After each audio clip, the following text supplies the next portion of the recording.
Құрметті оқырман, әңгімені тыңдамас бұрын арнаға тіркеліп алуды ұмытпаңыздар. Жәннат пен тозақты көрген жан. Тыныш жігіттің атасы қайтыс болар алдында жұмақ пен тозақты көріп қайтқан. Ғибратты оқиғаны тыңдап ойланыңыз. Бірде ораза уақытында кешкісін бір сыйлас бауырымыздың үйіне 4-5 адам ауызашарға бардық. Онан соң үй иесі Бекмұрат бауырымыз бен келіннің қызды болсақ деген тілектеріне жақсылап дұға жасадық. Кейін тарауых намазының ортасындағы демалыста Данияр бауырымыздың басынан өткен оқиғасын естіп қайран қалдық. Қайын жұртым елдің батысы, Ырғыз жақтан деп бастады әңгімесін Данияр. Қайын атам ауырып, үйдегі келіндеріңіз, ол кісінің апа-сіңлілері мен бажалар, ағайын туған барып көңіл сұрап жатырмыз. Атамыздың тілі байланып сөйлеуден қалған. Алланың қалауымен бір күні ұл мен ұл қыздарының анасына аузы мұрнын шайысып келетінін ишаратпен ымдап көрсетеді. Бәйек болып жылы су әкеліп шайса, аузы мен мұрнынан түйіршіктелген қан сияқты бірдеңе шығып, тілге келіп кәлиманы айтады. Мен намазда болып, ата, тіліңізді кәлимаға келтіріп қойсаңызшы, деп ұстаздардан естігенімді бұрында айта беретін едім. Атамыз тілге келіп жақын жердегі қыздарын шақыртып, байыппен осы уақытта басынан өткенін айта бастады. Енді ол кісінің атынан баяндайық. Атамыз айтады: екі жігіт келіп қолтығымнан алды да аспанға көтеріле бастадық. Төсекте жатқан өзімді бәріңді көріп жатырмын. Қалықтап кетіп барамыз. Жер титімдей болды. Тіпті тарыдай болмай көзден ғайып болды. Әйтеуір дегенде бір жерге келдік. Екеуі бір есікті ашып еді, жаныңда рахатқа бөлейтін бір керемет иісті сездім. Кеткін келмейді ана жерден. Бірақ келесі есікке жетелеп апарып, ашып қалып еді, бірінші жерден кейін бір орташа жақсылығы мен жамандығы аралас, қиындығы мен шыдауға болатын мекен екен. Онан үшінші есікке келдік. Ашыла салғанда сондай мүңкіген сасық иіс бүкіл тынысымды алып, жан айқайы шығып шыңғырған дауыстардан есім кетіп, екі есікке кіргізбеді. Енді осы жер мекенім болады екен деп жылап жалына бастадым. Ия жаратушым, мендей құлыңды кешірші, кешірші, кешірші деп жалындым. Сонан сол жерде мұның әлі күні біткен жоқ, жерге қайтарыңдар деп бұйрық келді. Қасымдағы екі сапарласым қайта қолтықтады да жөнелдік. Кетіп бара жатып көзім шалғаны, сол есіктерге адамдар кезекте тұр екен. Өз үйім, өлең төсегім, бала-шаға. Енді келіңдер, сендерге айтарым сол. Мен көп уақытқа келмедім ау. Мына айықпас дерт екенін белгілі ғой. Сендер көрмей тұрған артымдағы екеу осының бәрін айт деп тұр. Сендерге жеткіздім. Енді дайындалыңдар.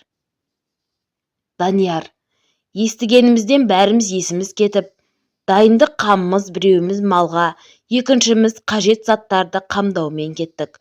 Үшінші күн дегенде атамыз қасындағы отырған қыздарын шақырып: ал енді мен қайттым.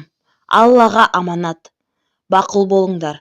Қорықпай, ашық қалған көздерімді жауып, ақтап шығарып саласыңдар, деп Алла берген жан тапсырды.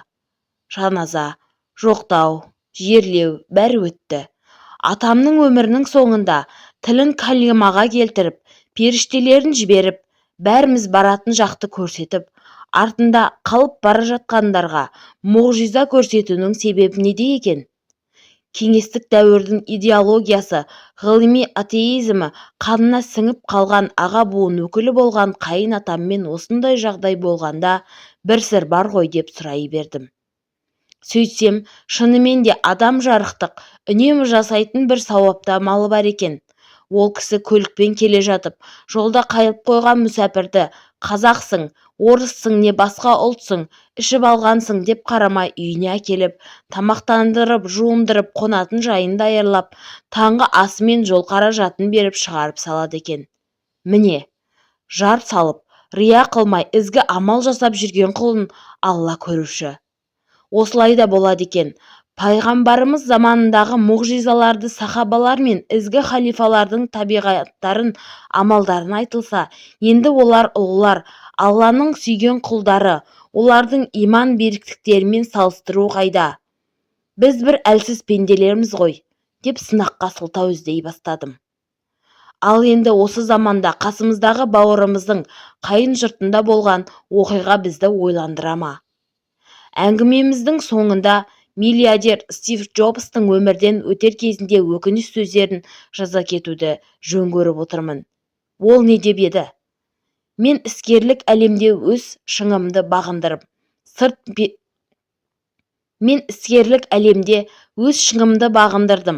сырт көз менің өмірімді жетістіктің мәні секілді қабылдады.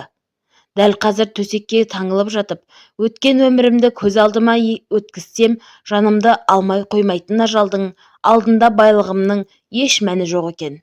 Сіз көлігіңізді жүргізушіге тапсыруыңыз мүмкін. Сіз үшін өзге біреу ақша табуы мүмкін. Алайда ешкім сіздің ауруыңызды өзіне алып, сіздің орныңызға төсекке жата алмайды. Жас ұлғайған сайын ақыл тоқтатамыз. Осылай жүре $30 тұратын сағат та, $300 тұратын сағат та бір уақытты көрсететінін түсінеміз.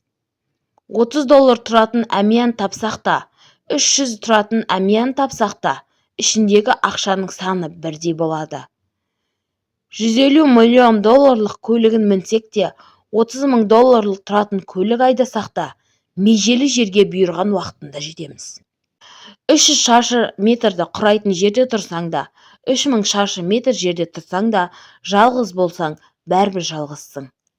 Ішкі әлеміңізді бақытты бұл әлемнің материалдық заттарымен өлшенбейді. Жоғары класс билетін алсаң да, эконом класс билетімен ұшсаң да, ұшақ жерге құласа, сіз де бірге құлайсыз. Осы сөздердің бәрін атамыз қазақ, аса байлық не керек, дені сау болса болған-ай, деп тобықтай түйінін айтып еді. Даусыз болған дәлелдер. Балаңызды бай бол деп өсірмеңіз, оларды бақытты болуға үйретіңіз. Сол кезде олар кез келген нәрсенің бағасын емес, құнын білетін болады. Тамақты дәрі ретінде талдап жеңіз, әйтпесе бәріне тамақ сияқты тұтынуыңызға тура келеді. Сізді шын жақсы көретін адам сізді ешқашан тастамайды. Тіпті сізден бас тартуға 100 себеп болса да, сізбен бірге болуға бір себеп табады. Жақсы көретін адамыңыздан ешқашан бас тартпаңыз. Адам болу мен адамилықты ұстану екі түрлі дүние екенін ұмытпаңыз. Сөзіміздің соңында осы айтылғандарға мұрындық болған тақырыбымыз өмірден өтер кездегі ақсақалға бәріміздің туғаннан жұтылып бара жататын мәңгілік мекеніміздің көрсетілуі болды. Қанша өмір сүргенің емес, не жасап, не істегеніңде. Соны салмақтап, Алла тағала өз рахымымен ана есіктердің қайсына кезекке жіберетінінде. Бұл оқиғаны естіп, бәлкім мен де елге жеткізуге себепкер болуым керек шығар деп, оған қоса жақсылыққа шақырайын деген оймен оқып отырмын. Артық болды деп реніш болмасын. Жақсылыққа шақыру баршамызға аманат, сүннет амал емес пе?